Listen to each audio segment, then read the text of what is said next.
São 8h10, hora de fazer contato com a nossa equipe no Rio de Janeiro. A Agatha Meirelles já está com a gente. Temos vários assuntos aqui, mas um deles que saiu há pouco, e a gente vai trazer os detalhes aqui a respeito daquela operação policial no Jacarezinho. Tem novidade, e olha, a novidade não é exatamente boa, não.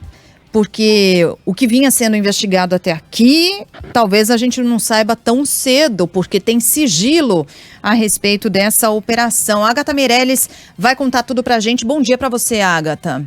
Oi, Sheila, bom dia para você, bom dia a todas. Exatamente, esse sigilo de 5 anos imposto aí pela Polícia Civil da documentação que foi encaminhada, já tinha sido encaminhada pela polícia ao Ministério Público e agora eles colocaram esse sigilo. O que a Polícia Civil alega é que esses documentos sobre a operação, toda a investigação, pode comprometer inclusive outras investigações e que por isso eles decidiram colocar o sigilo de 5 anos. Esse documento estava disponível, tinha sido disponibilizado, tinha tido quebra de sigilo autorizado pela Justiça aqui do Rio de Janeiro. Por isso, a gente, inclusive, chegou a trazer que esse documento estava na casa de um dos criminosos durante a operação ali do Jacarezinho, mas agora tudo foi colocado em sigilo. A gente lembra também que essa ação, o ministro Edson Fachin do STF pediu para que o Ministério Público investigue essa operação da Polícia Civil, que deixou pelo menos 28 mortos, entre eles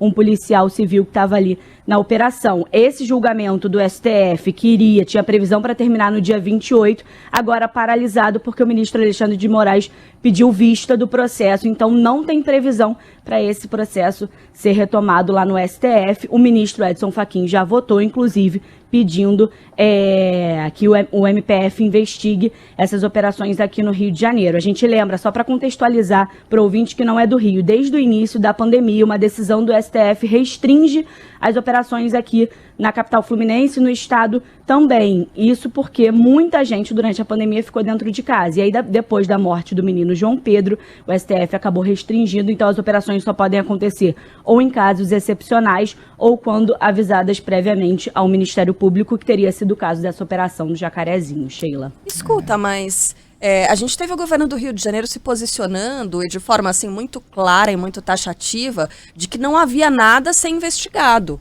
que estava tudo certo, nem mesmo aquela nota protocolar do possíveis abusos serão avaliados, nada disso. Tratou como uma operação bem sucedida. Sim, inclusive não se manifestou sequer sobre a morte de um menor de idade, um adolescente. E veja, a gente não está defendendo aqui bandido, criminoso. Quando a gente toca nesse assunto, tem muita gente que diz, era tudo bandido, como disse o vice-presidente da República, né? O Hamilton Mourão disse, não, era tudo bandido, então tá certo, tem que ser feito dessa forma mesmo.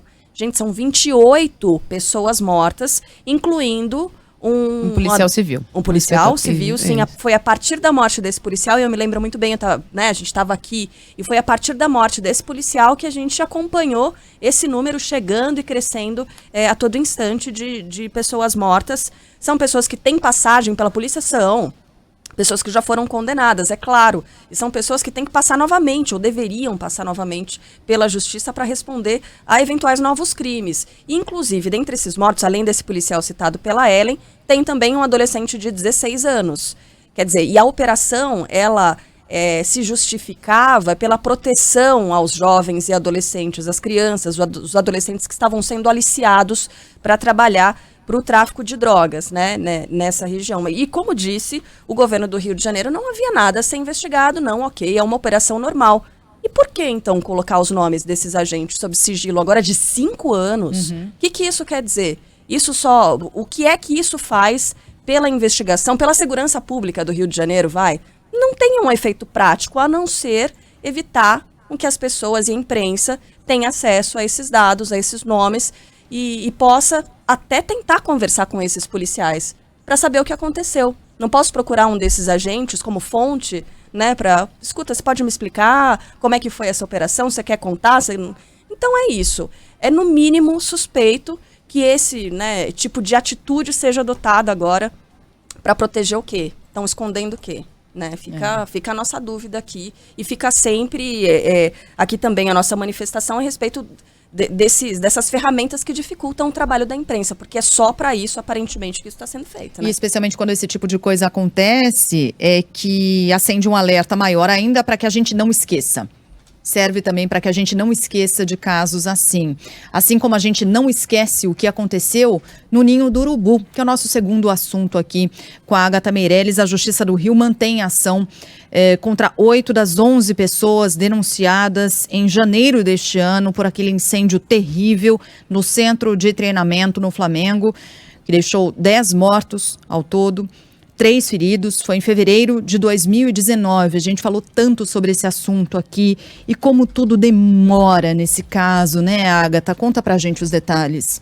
Entre os que continuaram nessa ação movida pela Justiça, está o ex-presidente e ex-candidato à prefeitura aqui do Rio, ex-presidente do Flamengo, o Eduardo Bandeira de Mello. Ele, sendo apontado pelo Ministério Público, o Ministério Público alega que ele deveria ter feito adequado à estrutura, às diretrizes, e que isso não aconteceu, que por isso pode ter sido agravado aí o que aconteceu. Mas o ex-monitor do Flamengo, por exemplo, que dava aula para as crianças, foi completamente absolvido. Que a Justiça alega é que ele não praticou nenhum ato que justificasse que ele estivesse nessa ação. Outras 2 pessoas que estariam envolvidas, o ex-diretor e também o engenheiro responsável, que a Justiça também entendeu que eles não teriam envolvimento na época do incêndio, eles já não trabalhavam há muito tempo no clube e que por isso estariam absolvidos, foram retirados. 8 dos 11 acusados foram aceitos, a Justiça continuou com as ações em relação a esses 8, esse julgamento que se arrasta, as famílias ainda vivendo. Muitas famílias aceitaram o acordo com o Flamengo, apenas uma não aceitou o acordo e continuou com o processo na Justiça, Sheila. Ainda da série, a gente não pode esquecer, para que as coisas não se repitam, e olha, no Rio de Janeiro tá difícil isso, né? Porque a gente fala de histórias que infelizmente se repetem. Vamos falar sobre aqueles 2 prédios na Muzema, zona oeste do Rio de Janeiro. A Justiça decidiu soltar os 3 réus acusados pelo desabamento. Tragédia também de 2019, não foi, Agatha? Tragédia também de 2019, 24 pessoas mortas nesse desabamento. Entre os réus que a Justiça decidiu soltar está o que era responsável por vender os apartamentos para aquelas pessoas que viviam ali na comunidade do Rio das Pedras. O que a Justiça alega é excesso de prazo. Esse réu, por exemplo, estava preso desde setembro de 2019, numa prisão preventiva. Então, eles alegam que já teria que ter passado por algum processo, algum julgamento. Isso não aconteceu. O Ministério Público do Rio já recorreu dessa decisão, mas fato é que a Justiça, alegando excesso de prazo, e que a juíza, inclusive, fala com todas as letras, há claro excesso de prazo, a Justiça acabou soltando esses 3 réus envolvidos diretamente, de acordo com a denúncia do Ministério Público, na queda desses 2 prédios ali na Muzema, essa tragédia que também aconteceu em 2019, deixando 24 pessoas mortas. Agatha, a gente está aqui, vamos trazer um pouco de leveza, vai? A gente estava aqui reparando, a gente estava aqui reparando no seu belíssimo chale. Bonitas cores com você, Agatha, agora na nossa quadritela aqui. Ô, Agatha, que frio é esse? Que frio? É o frio... Gente, no Rio também tá frio?